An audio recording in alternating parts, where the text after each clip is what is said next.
नमस्कार मित्रों। आज हम चर्चा लेकर आए हैं कष्ट, दुख और असफलता देने वाले राहु कब कुंडली में देते हैं विशेष हानि। यानी कुंडली में राहु कब और कैसे बन जाते हैं विशेष हानि देने वाले ग्रह। जीवन के उतार चढ़ाव, बनते कार्य का बिगड़ जाना, प्रयास में असफलता, यह कहीं ना कहीं राहु से संबंध रखता है। जब यह घटनाएं आपके जीवन में बराबर होने लगती है तो आपके जीवन को तोड़ देता है, आपको हताश और निराश कर देता है। मैं अपने ज्ञान और हजारों कुंडलियों के अध्ययन से प्राप्त अनुभव के आधार पर राहु के बारे में यह बताऊंगा कि राहु कब विशेष अशुभ फल देते हैं। राहु के प्रभाव के बारे में ये गूढ़ तथ्य से आप वे सभी बात जान जाएंगे जिसे अभी तक आपने नहीं जाना है। संशय, शंका और भ्रम के कारक राहु के प्रभाव को कोई इतना सरल और आसान तरीके से नहीं बताता।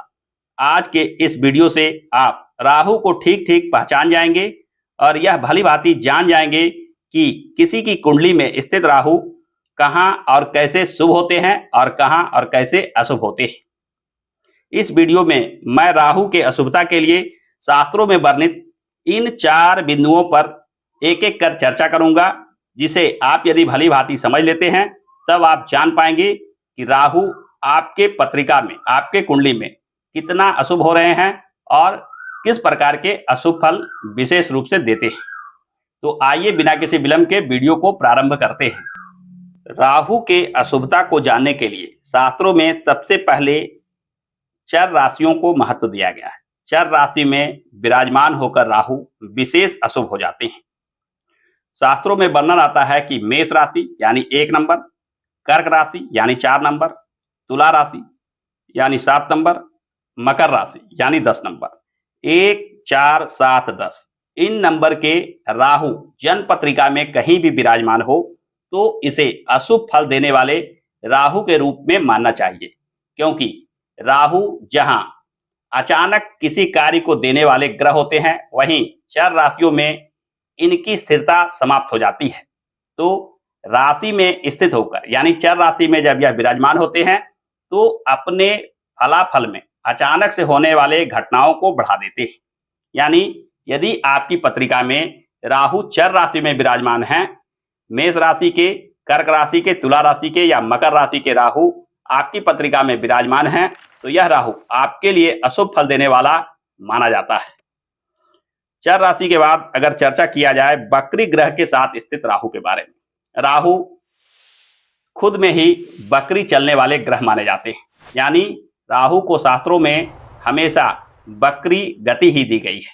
जब यह राहु किसी ऐसे ग्रह के साथ विराजमान हो जाते हैं जो बकरी हो रहे हों, यानी दोनों के दोनों राहु पहले से ही बकरी ग्रह होते हैं और कोई बकरी ग्रह उनके साथ स्थित हो जाए, ऐसे स्थिति में राहु आपके जीवन में अचानक से मिलने वाले लाभ में कहीं ना कहीं बाधा ला देते हैं।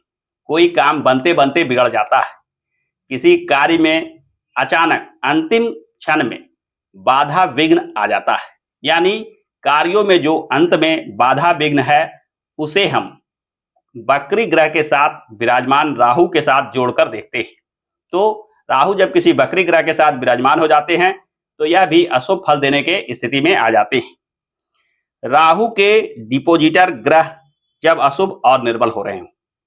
डिपोजिटर ग्रह क्या है? यानी राहु जहां जिस राशि में विराजमान हो, उदाहरण के लिए अगर यहाँ लग्न में राहु विराजमान हो जहां 1 अंक लिखा है, 1 अंक मेष राशि को इंडिकेट करता है। मेष राशि और वृश्चिक राशि के स्वामी मंगल होते हैं। अगर राहु यहाँ विराजमान हो तो मंगल की जैसी स्थिति होगी। मंगल इस पत्रिका में 8वें घर के भी स्वामी बन रहे हैं। अतः मेष लग्न वालों के लिए राहु जब लग्न में विराजमान होते हैं तो उनके डिपोजिटर मंगल जो ग्रह बनते हैं उनकी स्थिति देखनी चाहिए, साथ ही साथ किस भाव के वह स्वामी बन रहे हैं इसे भी देखना चाहिए। यदि दोनों स्थिति अशुभ हो, मंगल निर्बल हो रहे हो तो निश्चित मानिए कि राहु आपके जीवन में अशुभ फल विशेष रूप से देते हैं। यानी राहु जहां कहीं भी पत्रिका में विराजमान हो जाते हैं उसको नियंत्रित करने वाला ग्रह, यानी जिस राशि में बैठे हैं उस राशि के स्वामी जो उस भाव के, उस घर को चलाने वाले ग्रह माने जाते हैं, वह निर्बल हो रहे हो, अशुभ हो रहे हो, 6ठे, 8वें, 12वें भाव के स्वामी हो रहे हो तो निश्चित मानिए कि राहु आपके जीवन में अब अशुभ फल विशेष रूप से देगा। राहु के नक्षत्र स्वामी, राहु के नक्षत्र की बात की जाए, स्वाति, आद्रा, शतभिषा, ये 3 नक्षत्रों में कोई ग्रह जब विराजमान होते हैं तो यदि वे ग्रह अशुभ हों तो निश्चित मानिए कि राहु भी अब अशुभ फल विशेष रूप से देंगे। या राहु जब छठे, 8वें, 12वें भाव के स्वामी के नक्षत्रों में विराजमान हो जाए तो भी यह राहु आपके पत्रिका में अशुभ फल विशेष रूप से देते हैं। तो राहु का कहीं ना कहीं इन स्थितियों में आ जाना, शास्त्रों में वर्णन आता है कि राहु आपके जीवन में अशुभ फल विशेष रूप से देने की स्थिति बना देता है। आइए अब हम जानते हैं कि राहु जब अशुभ फल देने के स्थिति में आ जाते हैं तो जीवन में क्या कालक्रम बनता है। राहु कहीं ना कहीं छाया ग्रह होते हैं, अतः वह छोटी चीज को बढ़ा चढ़ाकर प्रस्तुत करने का संकेत देते हैं। यानी राहु के प्रभाव से व्यक्ति अपने मामले में अपने यश, प्रतिष्ठा, अपने कार्यों को समाज में बढ़ा चढ़ाकर दिखाना चाहते हैं। और जब राहु अशुभ फल देने की स्थिति में आ जाते हैं तो पहले कुछ ना कुछ लाभ जो देते हैं जिसे आप बढ़ा चढ़ाकर पेश करने लगते हैं और अचानक से ही उस कार्य में बाधा विघ्न आ जाता है, वह कार्य बिगड़ जाता है, जिससे आप काफी नीचे आ जाते हैं, घाटे में आ जाते हैं। यानी जो आप अपने आप को बढ़ा चढ़ाकर पेश कर रहे थे वह कहीं ना कहीं राहु के अशुभ प्रभाव से अचानक आपको नीचे की ओर धकेल देता है। राहु के अन्य प्रभावों की बात की जाए तो राहु कहीं ना कहीं दिखावा पसंद संकेत देता है। यानी दिखावा पसंद जो आपका व्यवहार होता है उसका संबंध राहु से होता है।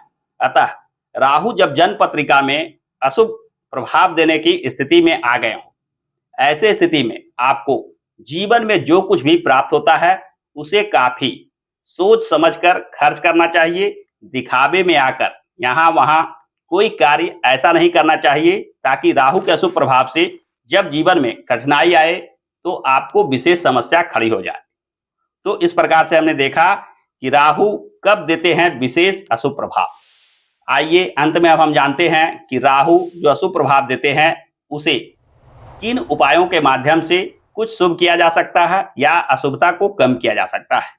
राहु को शांत करने के उपाय करने से राहु के अशुभता में कमी आती है। यानी राहु से जुड़े पूजा पाठ जैसे राहु कवच का, राहु स्तोत्र का पाठ करना जीवन में राहु की अशुभता को कम कर देता है।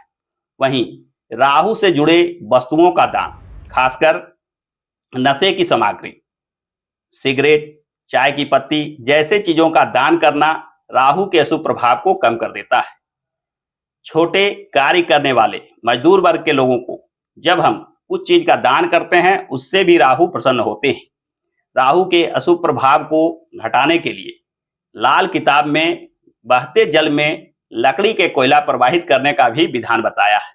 तो यदि राहु अशुभ फल दे रहे हो तो आपको भी चाहिए कि बहते जल में लकड़ी का कोयला प्रवाहित करें। साथ ही साथ पानी में रहने वाले जीव, खासकर मछलियों को चारा देना भी राहु के अशुभ प्रभाव को कम कर सकता है।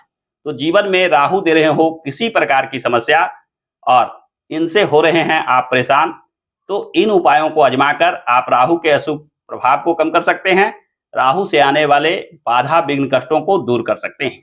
तो आज के वीडियो में बस इतना ही। आशा करता हूं कि आज का यह वीडियो आपको पसंद आया होगा। यदि आज का यह वीडियो आपको पसंद आया है तो हमारे इस वीडियो को लाइक और शेयर करना ना भूलें।